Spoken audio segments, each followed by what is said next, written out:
Halo, selamat datang kembali di channel gua. Kali ini gua akan bahas tentang HTML. Untuk editornya, kalian bisa pakai Notepad++ di sini. Ini gratis, Notepad++-nya. Kalian tidak perlu bayar, cukup download. Di sini ada downloadnya, ada banyak versinya. Kalau bisa pakai yang terbaru. Sekarang versi 79.1. Ini versi yang terbaru. Kalian bisa download. Kalau sudah download, tinggal install. Seperti biasa install yang mudah. Nanti akan tampilannya seperti ini.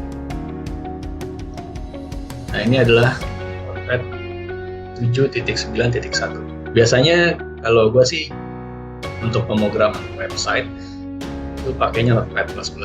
Tapi banyak program-program lain yang menyediakan untuk pemrograman website. Tapi gue milih ini karena ini free dan mudah digunakan. Oke. Nah, untuk kalian tahu, HTML itu sebenarnya basicnya dari web. Jadi sebenarnya HTML itu butuh kalian tahu karena untuk menampilkan halaman sebuah website.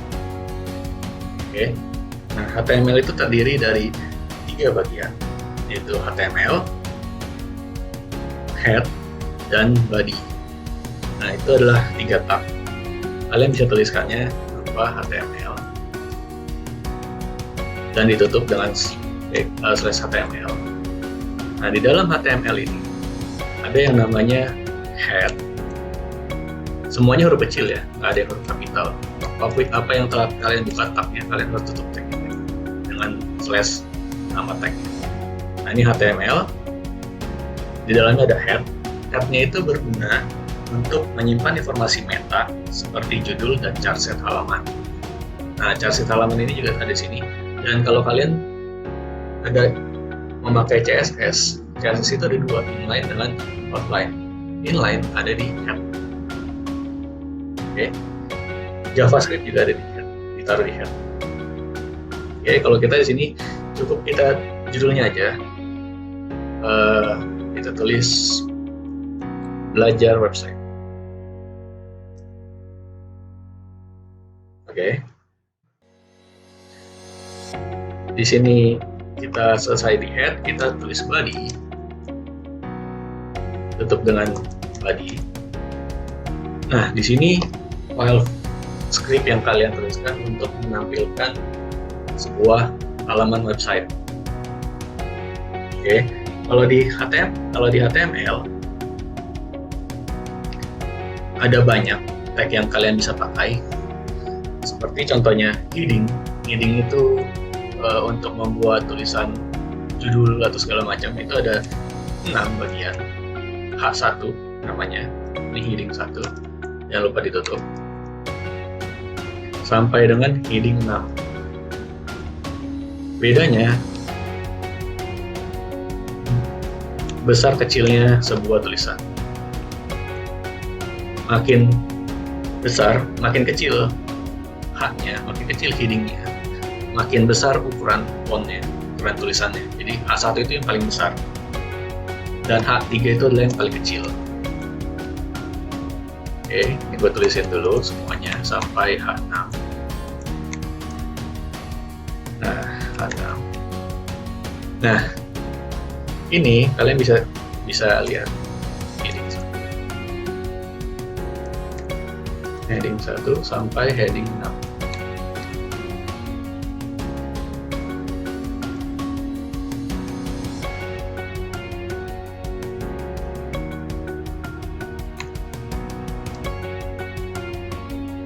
Nah, ini heading 6. Nah, ini hanya berbeda dari ukurannya saja.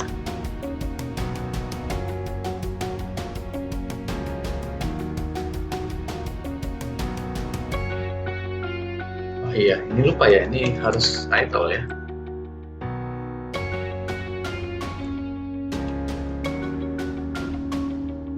Kita save dulu di desktop. Index. Dan ini jangan lupa diganti jadi HTML. Nih, Hypertext Markup Language. Nah, ini ganti. Save. kita buka desktop, kita buka file ya. Kalau HTML itu kita langsung jalankan saja. Nah ini dia, heading 1, heading 2, heading 3, heading 4, heading 5, heading 6, dan title-nya belajar website. Oke. Nah setelah itu ada yang namanya paragraf. Paragraf itu adalah P, tag-nya adalah P di paragraf. Nah ini bisa kalian coba, ini akan gua adalah pertama.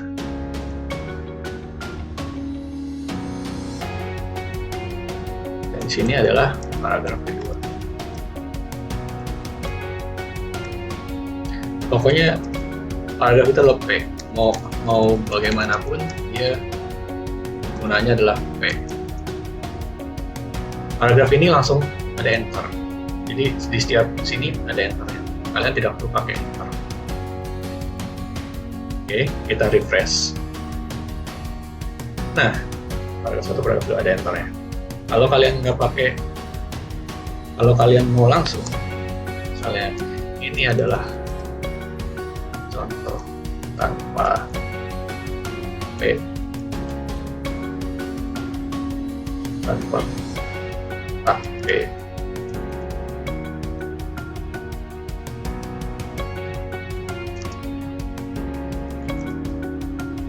Ini adalah contoh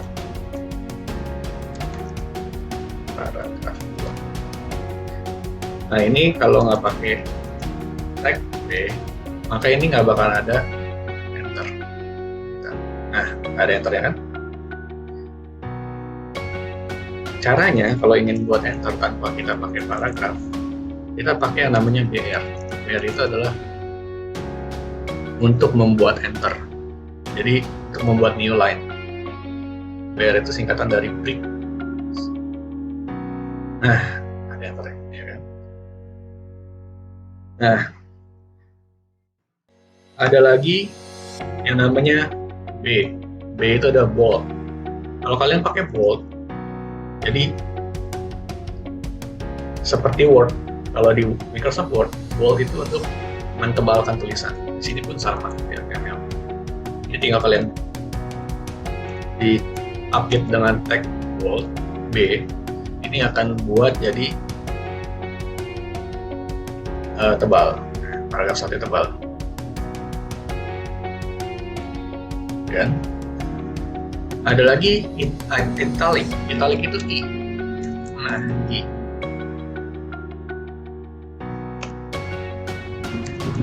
Nah, kalau kalian buat I begini,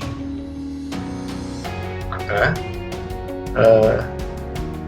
di sini I italic, baru miring, cetak miring. Kalian bisa menggabungkannya juga pakai bold dan italic. Terserah, ini hanya contoh. Kalian bisa mencobanya lagi. Oke. Setelah itu ada yang namanya div. Div itu seperti container. Jadi kita bisa mengkelompokkan. Div ini biasanya dulu itu sebagai table. Kalau dulu itu pernah jadi struktur website itu pakai table. Jadi rata kiri, rata kanan, yang tengah. Kalau sekarang pakainya div. Div itu kayak begini. Nah ini adalah sebagai kontainer ya. Di dalam div ini bisa kalian ketik apa aja, mau itu judul kayak apa atau isi-isi segala macam, itu sama aja, bisa aja. Ini adalah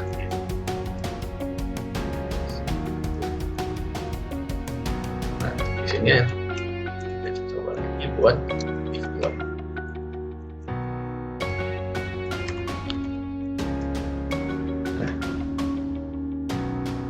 Nah, ini sama aja. Cuma kalau kalian pakai div, kalian bisa membuatnya menjadi lebih terstruktur. Jadi kalian bisa misalnya div 1 di sebelah kiri, div 2-nya di sebelah kanannya, jadi rapi. Oke. Ada lagi yang namanya all. Ini all ini digunakan untuk list, untuk membuat list yang berurutan. kita kasih contoh all. Sini kita tutup lagi all. Jangan lupa ditutup ya. Apapun yang dibuka harus ditutup. Kalau tidak bakal error. Nah, di all ini kita harus pakai li. Li ini namanya list. Jadi selalu ada li. Nah, ini list 1. Kita buat 3 list. List 2. Dan ini adalah list 3.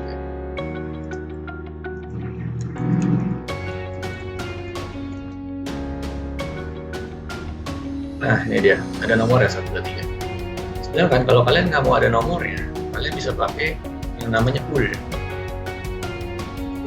Nah, ini pool.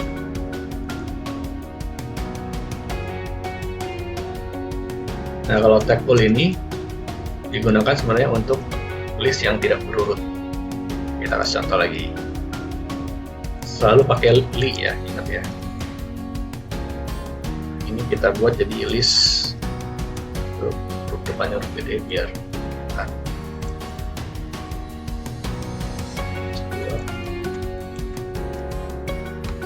Dan ini list 3.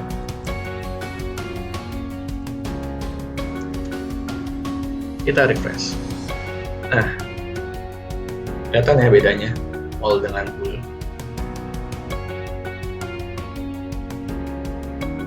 Nah, biasanya kalau kalian ingin komen, untuk membuat komen di folder kalian bisa menggunakan tag kurung siku, tanda seru, minus minus. Jangan lupa ditutup lagi dengan minus minus, kurung siku tutup. Nah, ini adalah bentuk untuk komen di HTML. Ini adalah komen di HTML. Nah, apapun yang ada di dalam sini itu tidak akan terlihat. Ini nggak bakalan terlihat. Dari refresh nggak bakalan kelihatan. Nah, kalau kalian tutup di sini, kita tutup tagnya.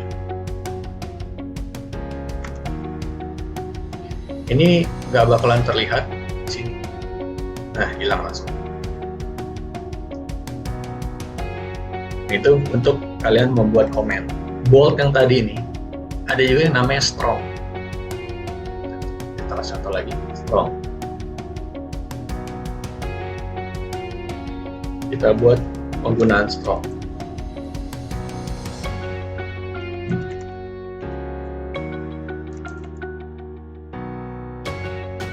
Sama aja, strong sama bold. Bedanya, strong itu akan dirender menjadi bold. Strong.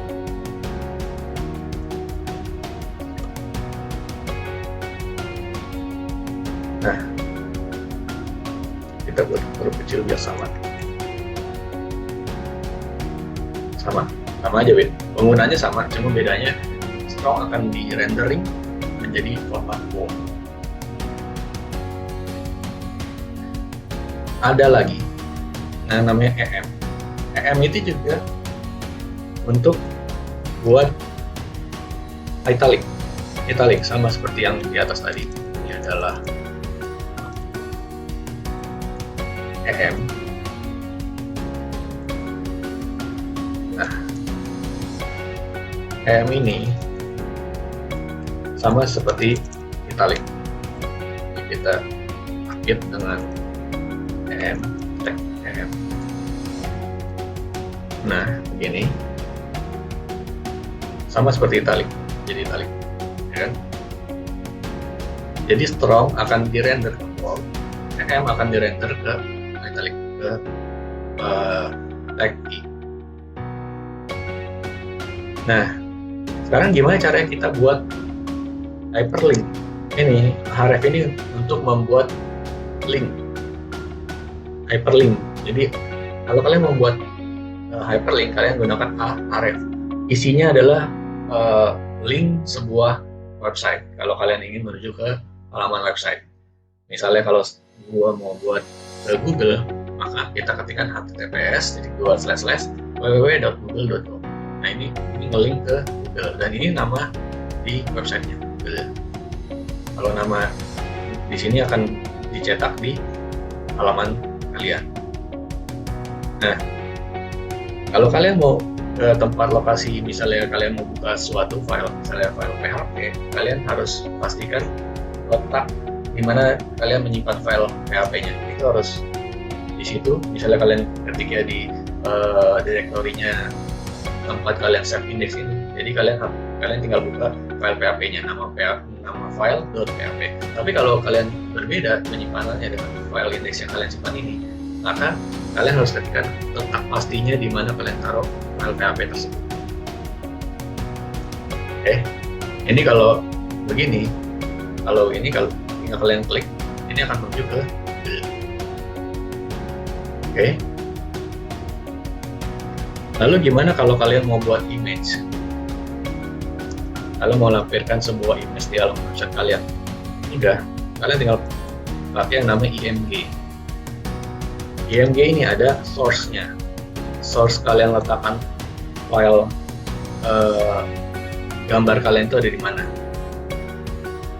Lalu kita pakai alt. Ini terserah. Alt ini terserah. Kalian mau pakai atau tidak. Kalau mau pakai ya tinggal source. Ini. Lalu kalian ketikkan lagi sini. Ketikkan di sini adalah letak di mana kalian menyimpan file tersebut. Misalnya nama folder kalian. Lalu nama gambar kalian. Nah, ini ini tergantung dari file gambar kalian, formatnya apa, JPEG atau PNG. Itu pokoknya tergantung dari gambar yang ingin kalian buka, formatnya apa. Oke, satu lagi yang namanya adalah table. Table ini digunakan biasanya untuk membuat sebuah laporan. Struktur table seperti ini. Jadi ada table, ada table head TH, TR ini buat baris, TD buat kolom. Nah, setiap setiap table head dan table body ini ada yang namanya baris dengan kolom, selalu ada. Nah, di table body ini juga ada baris dengan kolom. Oke, di sini ada nomor dan table head. Di sini juga ada nomor 1 dan table body. Ini untuk menjelaskan kalau ini nomor 1 di nomor, di atas untuk table head. Di bawah ini untuk isinya.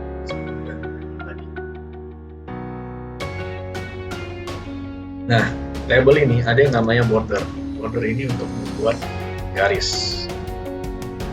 Kalau kalian buat satu, ini akan tebal garisnya. Nah, oke.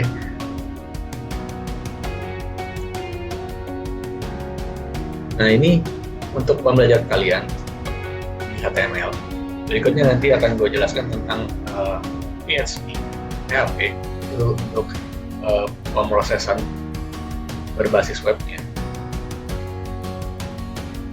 Jadi semoga kalian bisa mengerti struktur sebuah halaman HTML itu seperti apa, struktur halaman website itu seperti apa, agar nantinya kalian bisa memahami bagaimana membuat website application yang sebenarnya tanpa menggunakan framework. Oke.